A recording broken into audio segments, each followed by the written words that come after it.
आणि आता बातमी पार्थ पवारांच्या कंपनीची। जमीन घोटाळा प्रकरणामध्ये 42 कोटींची स्टॅम्प ड्युटी भरणार नाही अशी भूमिका मीडिया कंपनीने घेतली। मात्र महसूल मंत्री बावनकुळेंनी पार्थ पवारांच्या कंपनीला ठणकावलंय। स्टॅम्प ड्युटी भरावीच लागेल असं बावनकुळे म्हणालेत।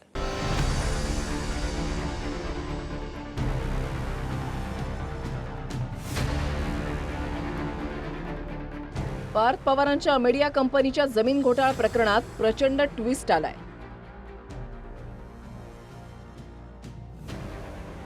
मुद्रांक शुल्क विभागानं अमेडिया कंपनीला स्टॅम्प ड्युटीचे 21 कोटी आणि तेवढाच दंड अशी एकूण 42 कोटींची नोटीस बजावली। मात्र पार्थ अजित पवारांच्या अमेडिया कंपनीच्या वकिलांनी कोर्टामध्ये 42 कोटींची स्टॅम्प ड्युटीची रक्कम भरणार नाही अशी भूमिका मांडली। उद्योग विभागाच्या इरादा पत्रानुसार स्टॅम्प ड्युटीमध्ये सवलत मिळाली असं अमेडिया कंपनीच्या वकिलांनी सांगितलं। 20 पानांमध्ये आपलं म्हणणं अमेडिया कंपनीनं सादर केलं, ज्यात मुद्रांक शुल्काची नोटीस अमान्य केली। आता आठवड्याभरात सहजिल्हा निबंधक अमेडिया कंपनीच्या भूमिकेवर उत्तर देणार आहेत।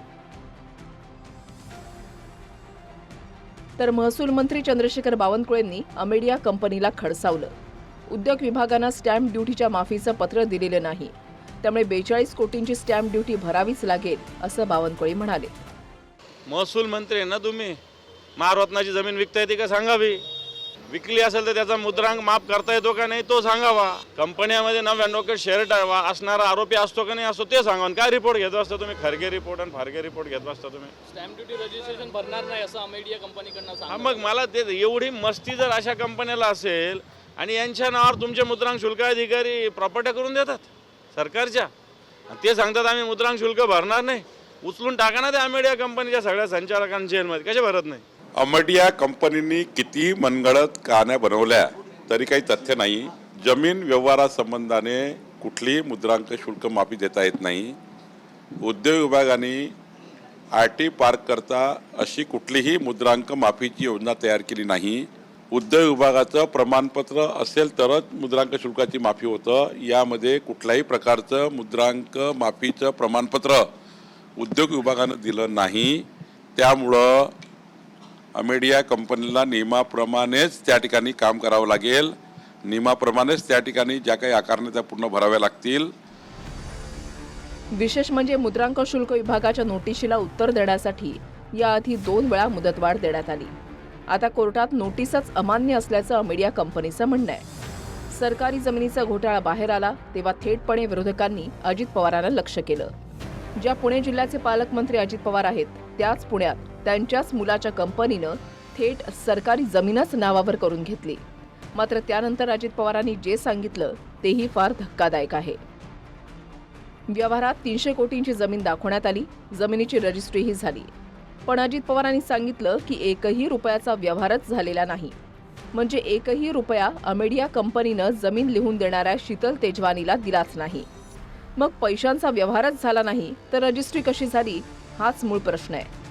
आता 300 कोटी दिलेच नाहीत तर मग स्टॅम्प ड्युटी कशी भरायची अशी पळवाट आहे का असा सवाल विरोधकांकडून केला जातोय। 1 रुपयाचा व्यवहार न करता नुसते आकडे लिहून कसा कागद होऊ शकतो ते आजपर्यंत मला काही कळलेलं नाहीये। तर ह्या प्रकरणाचा कागदच होऊ शकत नाही।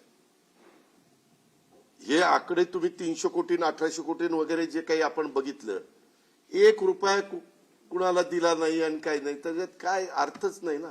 पण आता मी जास्त त्याच्याबद्दल बोलण्यापेक्षा चौकशी होऊ द्या, चौकशी झाल्यावर सत्य बाहेर येईल। या प्रकरणात शीतल तेजवानीला अटक झाली असून 7 दिवसांची पोलीस कोठडी सुनावण्यात आली आहे। त्यामुळे जमिनीचा व्यवहार कसा झाला, पार्थ अजित पवारांची भूमिका काय होती या प्रश्नांची उत्तरं शोधली जातील। पण दमानियांचा प्रश्न हा आहे की कंपनीचे 99% शेअर असलेल्या पार्थ पवारांना अटक का नाही?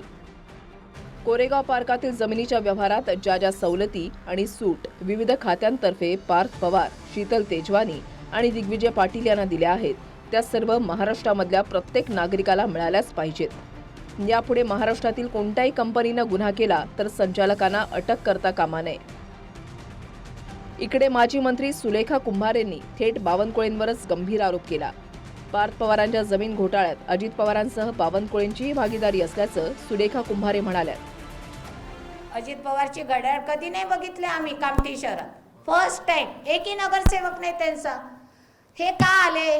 कारण पार्थ पवारचं जे अजित पवारचं प्रकरण आहे ना पुण्याचं, जे जमिनीचं प्रकरण आहे, त्याला मंजुरी आमच्याच चंद्रशेखर बावनकुळे साहेबांनी महसूल मंत्री म्हणून दिलेले, हा माझा आरोप आहे. त्याच्यामध्ये भागीदारी चंद्रशेखर बावनकुळेची आहे. त्या अजित पवारचं जे जमिनीचा घोटाळा बाहेर आलेला आहे ना पार्थ पवारचा, त्याच्यामध्ये अजित पवार सोबत चंद्रशेखर बावनकुळेची भागीदारी आहे. आणि ती भागीदारी लपवण्यासाठी कामठी शहरामध्ये त्या माजी नगराध्यक्षसह 8 लोकांना घड्याळ हातात दिली बावनकुळेंनी. जे दोषी लोक आहेत ते जेलमध्ये गेलेत. आता 8 दिवस PCR आहे. मला असं वाटतं की सुलेखाताईकडनं अशा अपेक्षा नव्हत्या. एक नगराध्यक्षाची सीट न दिल्यामुळं एक काळात चंद्रशेखर बावनकुळे राज्यातला सर्वात लोकप्रिय मंत्री, सर्वात पारदर्शी मंत्री, सर्वात लोकाभिमुख मंत्री अशी 100 बैठकात त्यांनी जाहीरपणे मीडियात माझी तारीफ केली. आणि अचानक 15 दिवसामध्ये पार्थ पवारशी मला जोडलं गेलं, भ्रष्टाचाराशी जोडलं गेलं. मला असं वाटतं की काही दिवसात त्यांचा गैरसमज दूर होईल. तशी आज मी सुलेखाताईला लीगल नोटीस इश्यू केलेली आहे. बावनकुळेंनी सुलेखा कुंभारेंचे आरोप फेटाळलेत आणि त्यांना कायदेशीर नोटीसही बजावली. तसंच जमीन घोटाळ्यात ज्यांचेही हात असतील त्यांना जेलमध्ये टाकण्याचाही इशारा दिला.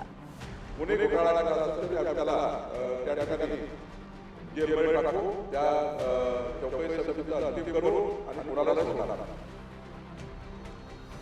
विनायक डावरुंगसह प्रदीप कापसे, TV9 मराठी, पुणे.